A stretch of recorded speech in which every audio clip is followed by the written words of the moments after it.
Governor Greg Abbott is in Washington, D.C. today to talk to President Donald Trump about border issues.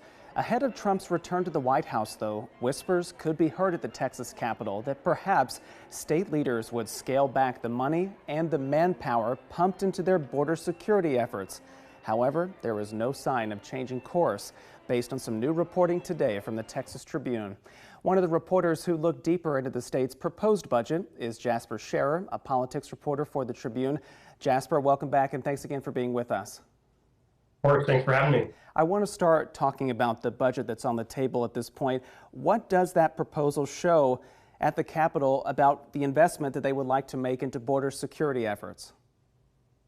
Well, the top line number is that the state is proposing, and this is the initial budget drafts from both chambers of the legislature. They're proposing $6.5 billion over the next 2 years for a range of state border security efforts, which is more or less in line with what is currently being spent. So as you were alluding to, there was kind of some chatter before the session started and before we saw these budget drafts that under the Trump administration, Texas might scale back some of that spending, which traditionally the state has spent quite a bit less than that on border enforcement. This is just traditionally seen as a federal responsibility, but they've sort of adjusted their posture, and I think are they're moving full steam ahead with trying to supplement or kind of work with the Trump administration on these mass deportation efforts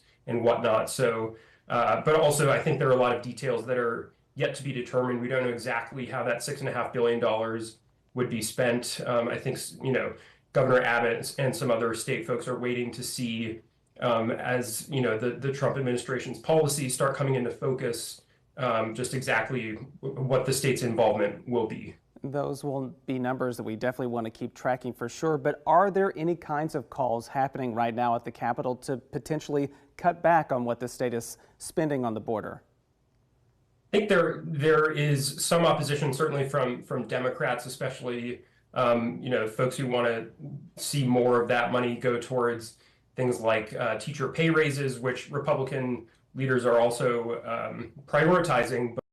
The minority party, Democrats, want to see more money put towards teacher pay raises and whatnot. So there's certainly some opposition to it, but at the end of the day, the Republicans hold all the cards, and there isn't really any meaningful opposition from within the party that we're hearing. So if that's the will of Governor Abbott, Dan Patrick, and state leaders, then it seems like it will be another $6.5 billion. Right, and something else that's happened recently is that the governor has given additional directives to be able to put more manpower and resources into border security. Can you talk about what he's done recently? Sure. I think the kind of the big ticket item that has maybe the most potential for impact on the ground is that Governor Abbott signed an agreement with the Trump administration that authorizes the Texas National Guard, of which there are several thousand troops stationed around, at various points along the border.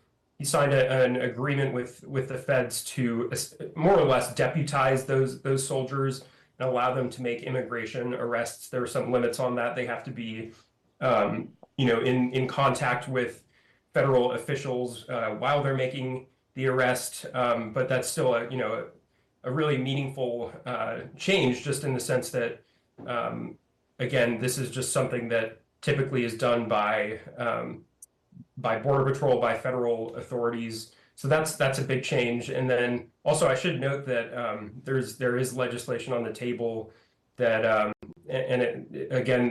with Republicans in control of both chambers, this is a priority of Lieutenant Governor Dan Patrick. There's a good chance of this happening.